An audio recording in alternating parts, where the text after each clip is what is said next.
चतुर्दशी है, कृष्ण पक्षी है, कल अमावस्या है, कल आप विजय के लिए आप प्रयत्न करो। तो इस प्रकार से अमावस्या के दिन रावण जो है युद्ध की तैयारी करता है और राम और रावण का युद्ध होता है। दोनों तरफ से भयंकर युद्ध होता है। संस्कृत के कवियों ने राम और रावण के युद्ध का वर्णन करते हुए कि इनका युद्ध कैसा था, उसकी तुलना किससे करें, तो वो साहस नहीं कर सके कि किसी दूसरे के युद्ध के साथ तुलना कर सके। इसलिए संस्कृत में एक वाक्य बड़ा प्रसिद्ध है कि राम रावणयोर युद्ध राम रावणयोर इव, राम रावणयोर युद्धम राम रावणयोर इव। राम और रावण का युद्ध जो है वो राम और रावण के समान ही है, यानी और किसी युद्ध से हम उसकी तुलना नहीं कर सकते हैं। तो इस प्रकार से भयंकर रूप से जो है दोनों ओर से जो है प्रहार हो रहा था। और ऐसी स्थिति के अंदर ऋषियों को चिंता हुई, देवताओं को चिंता हुई। राम पैदल जो है जमीन पर खड़े होकर के पैदल जो है हथियार चला रहे थे, रावण रथ के ऊपर था। तब वहाँ पर वाल्मीकि लिखते हैं कि इंद्र ने अपना रथ भेजा और इंद्र का रथ लेकर के सारथी आया और इंद्र के रथ में सारथी ने मातली, जिसका नाम था, मातली ने कहा महाराज आप रथ पर बैठ करके रावण का मुकाबला करो, वो रथ पर है, आप पैदलों मुकाबला कैसे हो सकेगा, इसलिए आप जो रथ पर बैठ कर भेजो। इंद्र ने आपके लिए रथ भेजा है और वो रथ पर आरूढ़ हुए, मातली उसका सारथी बना, रावण के साथ युद्ध हुआ। राम प्रहार करते चले जा रहे, रावण जो है वो उस पर जो है विजय प्राप्त कर पा रहे थे, रावण का वध नहीं हो पा रहा था। तब जो है मातली ने फिर याद दिलाया कि अगस्त ऋषि ने जो ब्रह्मास्त्र आपको दिया था वो और किसी दूसरे अस्त्र से नहीं मरेगा, केवल ब्रह्मास्त्र से मरेगा। आप उस ब्रह्मास्त्र से रावण के ऊपर प्रहार करो। इस प्रकार से ब्रह्मास्त्र लिया, अगस्त के द्वारा दिया हुआ, उस ब्रह्मास्त्र के द्वारा राम ने रावण पर प्रहार किया और रावण का प्राणांत हो गया। तो इस प्रकार से रावण को समाप्त करने में इस सारे प्रकरण से यह भी पता लगता है कि ऋषि भी चाहते थे कि रावण का अंत हो जाए, इंद्र आदि देवता भी चाहते थे कि रावण का अंत हो जाए। इसलिए राम की सहायता के लिए इंद्र ने अपना रथ भेजा और मातली को यह सारा का सारा पता था, जो इंद्र का सारथी था। उस मातली ने राम को याद दिलाया कि आप जो है अगस्त ऋषि के द्वारा दिए गए उस ब्रह्म अस्त्र को जो है वो आप जो है ब्रह्मास्त्र का प्रयोग करके रावण को जो मारने का यत्न करो। तो इस प्रकार से जो इंद्रजीत ने युद्ध के मैदान में एक बनावटी सीता को लेकर के उपस्थित हुआ, यानी राम को भ्रमित करने का जो प्रयत्न किया, वो भ्रम भी जो वहाँ पर जो है विभीषण ने दूर किया इस चीज़ को लेकर के कि यह असली नहीं है, ये मायावी है। और वहाँ पर इंद्र से युद्ध लक्ष्मण का होता है और लक्ष्मण ने अपने तीव्र प्रहारों से इंद्र को मार दिया। उसको मारने के बाद रावण बड़ा उद्विग्न होता है, परेशान होता है और सीता को मारने के लिए जब जाता है तब मंत्री सुपार्श जो बुद्धिमान था उसने कहा कि स्त्री अवध्य है, वो मारने के योग्य नहीं होती है और तुम जैसा व्यक्ति उस पर हथियार चलाओगे, इसलिए इस बात को छोड़ो। आज चतुर्दशी चैत्र मास की है और कल अमावस्या है, तो कल की तैयारी करो अपनी और कल जो है युद्ध करते हुए रावण को कह रहा है कल युद्ध करते हुए विजय को प्राप्त करो। तो अमावस्या के दिन जिस प्रकार से युद्ध हुआ और रावण का प्राणांत हो गया। रावण के प्राणांत होने पर, राम के समाप्त होने पर जो है रावण दल के अंदर बचे हुए राक्षसों में हाहाकार मचा और बड़ी हालत खराब हुई। ऐसी स्थिति के अंदर जो है वहाँ पर जब पता लगता है तो मंदोदरी भी आती हैं और विलाप करती हुई जो है वहाँ जो है रावण को संबोधित करते हुए कहती हे नाथ, मैंने तुम्हें कितना कहा था कि पतिव्रता के तप से ये लंका पूरी जो है जल जाएगी, नष्ट हो जाएगी, इसलिए सीता को मत रखो और सीता एक पतिव्रता स्त्री है, उसको राम को लौटा दो और लंका को विनाश से बचा दो। लेकिन तुमने हमारी एक नहीं मानी, जिसका परिणाम है कि आज हमें यह सब देखना पड़ रहा है। रावण के शरीर को, मृत शरीर को देखकर विभीषण भी वहाँ बहुत दुखी हुआ, वो भी बहुत रोता है। लेकिन विभीषण को भी जो वो समझाते हुए राम ने उसको धैर्य बंधाया और उसके बाद कहा है कि देखो अब सब वेर समाप्त हो गया है।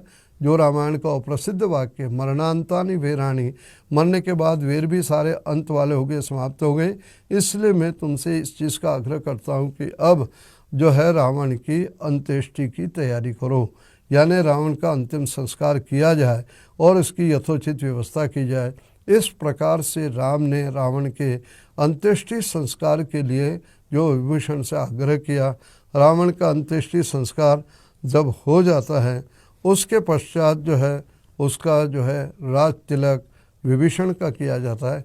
विभीषण का राज तिलक करने के साथ साथ वहाँ जो है ये स्थिति है कि लंका के वैभव को देख करके जो है कभी किसी के मन में ये ना आ जाए, ऐसा जो है ना आ जाए कि अब इतने लक्ष्मण के भी मन में ना आ जाए कि भाई जो है थोड़े दिन तो लंका के अंदर अपने को रहना चाहिए, बहुत कष्ट होगा, 14 साल हो गए, दुश्मन भी मर गया, सीता भी प्राप्त हो गई है राम को, अब किस बात का है। तब कुछ दिन यहाँ पर करे, तब वहाँ पर लक्ष्मण को संबोधित करते हुए संस्कृत का एक बड़ा प्रसिद्ध वाक्य मिलता है कि अपि स्वर्णमयी लंका न मे लक्ष्मण रोचते जननी जन्मभूमिश्च स्वर्गादपि गरीयसी। हे लक्ष्मण, भले ये सोने की लंका हो, सुनहरी लंका हो, वैभवशाली लंका हो, लेकिन ये लंका मुझे अच्छी नहीं लगती। माँ और मातृभूमि स्वर्ग से भी महान होती है। जो संस्कृत का वाक्य बड़ा प्रसिद्ध है, जननी जन्मभूमिश्च स्वर्गादपि गरीयसी, वो इसी प्रसंग को लेकर के चर्चित जो हो किया चर्चा की जाती है। तो लंका के वैभव को लेकर के राम के मुंह से यह जो कहलवाया जाता है वो उसका भाव यही कि राम ने दूसरे की संपदा को, दूसरे के वैभव को कभी भी स्वीकार करने का यत्न नहीं किया। इस प्रकार से यह सारा होने के बाद विभीषण का राज्याभिषेक हो जाता है और विभीषण से राम आग्रह करते हैं कि हमारे जाने की व्यवस्था करो, हमें शीघ्र ही जो है वो अयोध्या पहुंचना है। उस समय विभीषण ने उस पुष्पक विमान की व्यवस्था की। पुष्पक विमान की व्यवस्था करके राम लक्ष्मण आदि सभी जो है उसके द्वारा जो है वो अयोध्या के लिए चलते हैं। क्योंकि जिस समय भरत राम को लेने के लिए आए थे तब भरत ने जाने से मना कर दिया था कि मैं 14 वर्ष तक, पिता ने जो कहा है मैं 14 वर्ष तक अयोध्या नहीं आऊँगा। तब भरत ने विशेष रूप से आग्रह उस समय किया था कि ठीक है, आप नहीं आ रहे हो, आपकी चरण पादुका दे दो। चरण पादुका वहाँ पर राज्य सिंहासन पर रखी गई और शासन जो है वो राज्य का शासन मंत्रिमंडल चलाता रहा, न राज्य गद्दी पर भरत बैठे। दुनिया के इतिहास में ऐसा कोई उदाहरण वो मिलता नहीं है। भरत भी क्योंकि भाई जंगल के अंदर है, वो भी अयोध्या से बाहर नंदी ग्राम के अंदर जो रहे, तपस्वी वैष्णव वो भी रहे। लेकिन उसके साथ साथ जब चरण पादुका ले ली तब भरत ने राम से यह जो है आग्रह किया था कि 14 वर्ष पूरा होने के बाद आप शीघ्र ही अयोध्या आ जाओगे। यदि 14 वर्ष से एक भी दिन आपने ज़्यादा जो किया तो मैं जो है अपना जीवन जो है सुरक्षित नहीं रखूँगा, हुताशनम, अग्नि में इस शरीर को डाल करके नष्ट कर दूंगा।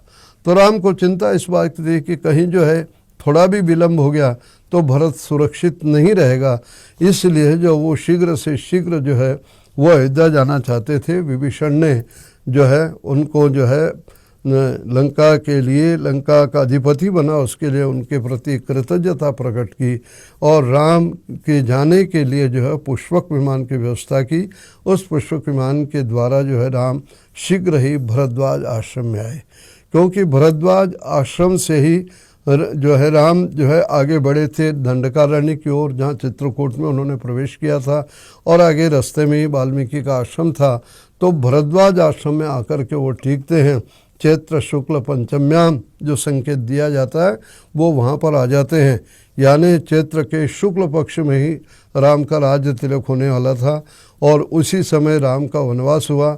और वही क्योंकि अमावस्या को रावण मारा जाता है और उसके बाद जो है शुक्ल पक्ष में राम भरद्वाज के आश्रम में आते हैं और उसके बाद जो है हनुमान को भेजा जाता है वहाँ पर सूचना देने के लिए भरत के पास में कि राम आ चुके हैं। इस प्रकार से अयोध्या के वापस आने की तैयारी होती है।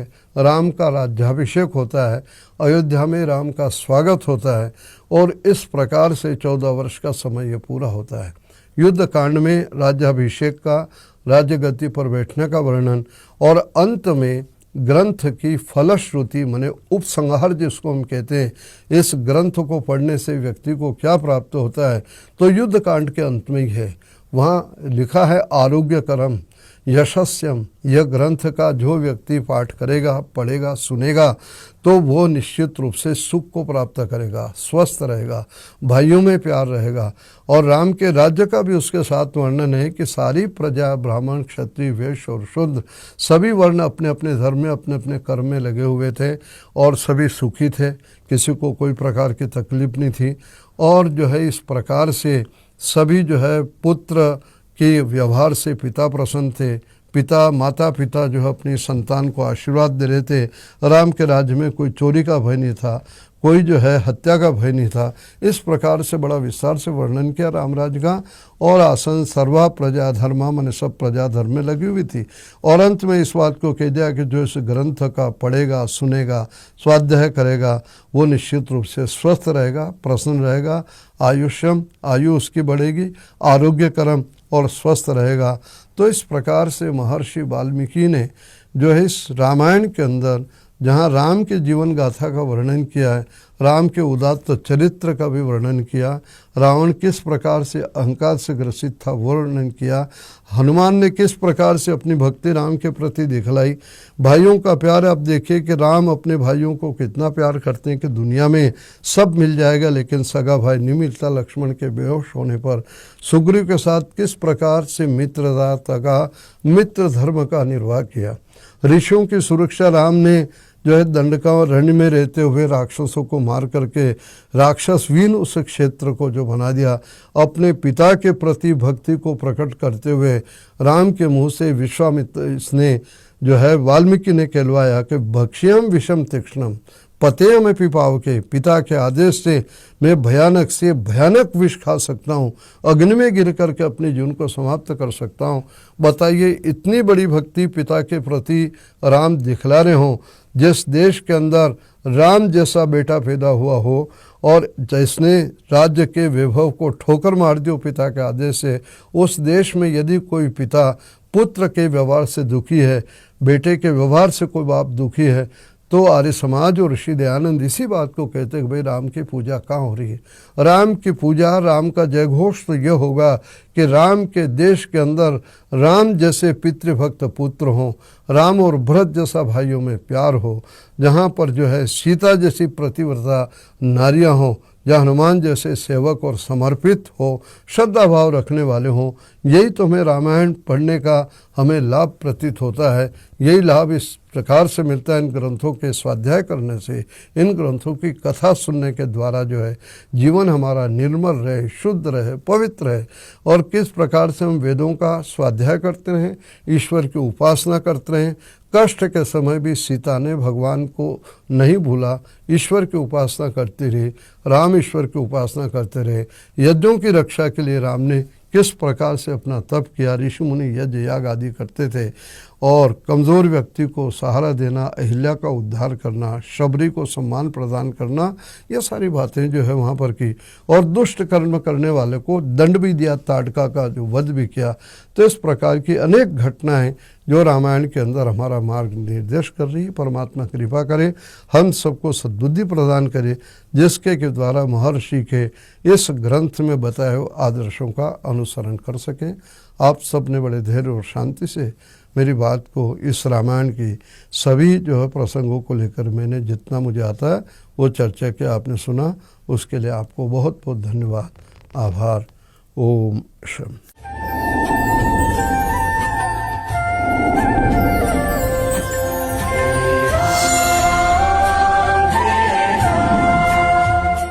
ईश्वरीय ज्ञान वेद को यज्ञ की ज्योति के साथ सारे विश्व में प्रकाशमान करने हेतु महर्षि दयानंद सरस्वती जी के बताए गए सत्य मार्ग पर चलते रहने का संकल्प हम उनकी 200वीं जयंती पर व्यक्त करते हुए प्रतीक चिन्ह का अभिनंदन करते हैं। अध्यात्म पथ मासिक पत्रिका के तत्वावधान में विश्व कल्याण गायत्री महायज्ञ एवं भजन संध्या का सीधा प्रसारण देखें रविवार 16 अप्रैल सायं 3:30 बजे से केवल आर्य संदेश टीवी पर।